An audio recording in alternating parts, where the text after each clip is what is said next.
সুজি দিয়ে অনেক রকম রেসিপি বানানো যায়, তবে আজকে আমি আপনাদের সাথে একটা স্ন্যাক্স রেসিপি শেয়ার করছি, যেটা কিন্তু খেতে খুব ভালো লাগছিল। দেখুন, দেখতে যতটাই ভালো লাগছে ততটাই কিন্তু খেতে ভালো হয়েছিল। বাচ্চারা কিন্তু সহজেই খেয়ে ফেলবে আর বুঝতেও পারবে না আপনি এটা সুজি দিয়ে বানিয়েছেন। বাচ্চা কেন বলছি, বড়রাও কিন্তু ভীষণ খুশি হবে।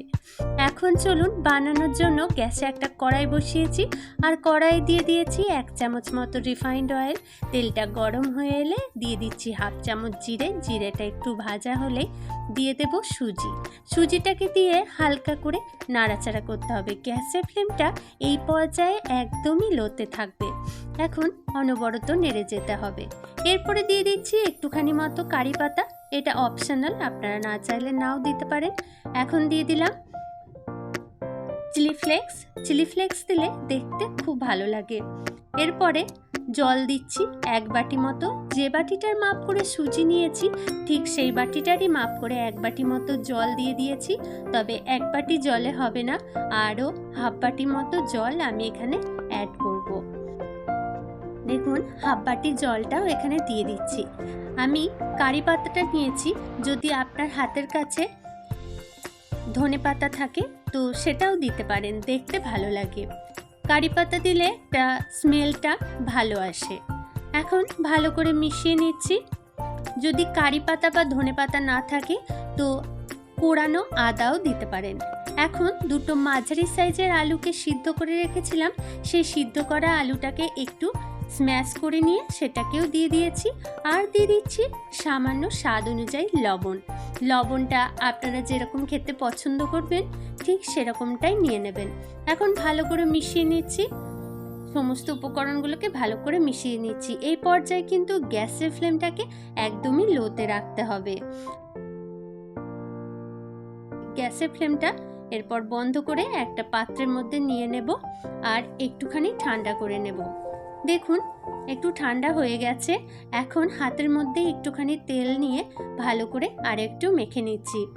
খুব ঠান্ডা হয়নি, হালকা মতো গরম আছে, এরকম থাকলেই হবে। এখন ভালো করে একটু মেখে নিতে হবে। দেখি বুঝতে পারছেন কত সুন্দরভাবে রেডি হয়ে গেছে। এইভাবে একবার বানিয়ে নেবেন, সকলে কিন্তু খেয়ে আপনার প্রশংসা করবে।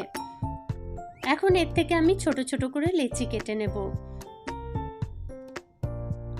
দেখুন, এরকম মতো করে ছোট ছোট লেচি কেটে নিচ্ছি আর হাতের সাহায্যে একটা শেপ দিয়ে দিচ্ছি। বাচ্চারা দেখবেন দেখতে ভালো হলে সেই খাবারটা কিন্তু সহজেই খেয়ে নেয়। দেখুন, দেখতে কত সুন্দর লাগছে। এভাবে করে আমি মধ্যেখানে একটা হোল করে দিচ্ছি আর হাতের সাহায্যে চারিপাশে ঘুরিয়ে একটু সমান করে নিচ্ছি। দেখুন, দেখতে কত ভালো লাগছে, খেতেও কিন্তু অপূর্ব হয়েছিল। একবার অন্তত বানিয়ে নেবেন, বাচ্চা থেকে বড় সকলেই পছন্দ করবে। সন্ধ্যে স্ন্যাক্স হিসেবে সার্ভ করুন, বাড়িতে আসা সন্ধ্যের অতিথির মন জয় করে ফেলুন। খুব ভালো লাগছিল খেতে। দেখুন, কত সুন্দরভাবেই সহজেই রেডি হয়ে যাচ্ছে। খুব একটা ঝামেলার কিছু নেই, বাড়িতে থাকা কয়েকটা মাত্র উপকরণ থাকলেই হবে। এখন বাকিগুলোকেও এভাবেই শেপ দিয়ে নেব। দেখুন, হয়ে গেছে, কত সুন্দর লাগছে, খুব ভালো লাগছিল খেতে। এরপরে গ্যাসে একটা কড়াই বসিয়েছি, কড়াই দিয়ে দিচ্ছি বেশ অনেকটা পরিমাণ তেল। এটাকে একটু ডিপ ফ্রাই করে নিতে হবে। গ্যাসের ফ্লেমটা এই পর্যায়ে মিডিয়াম আঁচেই কিন্তু এগুলোকে ভেজে নিতে হবে। এটা খেতে অনেকটা মেদু বড়ার মতো লাগছিল, খেতে খুব ভালো লাগছিল। একবার অন্তত বানিয়ে নেবেন। আমার এই রেসিপিটা যদি আপনাদের ভালো লেগে থাকে তো চ্যানেলটিকে অবশ্যই সাবস্ক্রাইব করে দেবেন আর শেয়ার করে দেবেন এবং কমেন্ট করতে কিন্তু ভুলবেন না। দেখুন, এভাবে করেই আমি সমস্তগুলো ডিপ ফ্রাই করে নেব। কালারটা চেঞ্জ হওয়া পর্যন্ত উল্টে পাল্টে ভালো করে ভেজে নিতে হবে। চায়ের সাথে সার্ভ করুন বা সসের সাথে, খেতে কিন্তু অসাধারণ লাগবে। বাড়িতে সকলেরই প্রায় সুজি থাকে, এভাবে একবার বানিয়ে নেবেন। দেখুন, কালারটা চেঞ্জ হয়ে গেছে, এখন আমি তুলে নিচ্ছি। এভাবে করে আমি বানিয়ে রাখা সমস্ত বড়াগুলোকেই ভেজে নেব। গ্যাসের ফ্লেমটা মিডিয়ামে করে ভাজবেন, তাহলে ক্রিপসি হবে আর খেতেও ভালো লাগবে। হাই করে দিলে কিন্তু পুড়ে যাবে বাইরে থেকে, ভেতর থেকে কাঁচা থেকে যাবে। দেখুন সবগুলি আমার প্রায় ভাজা হয়ে গেছে।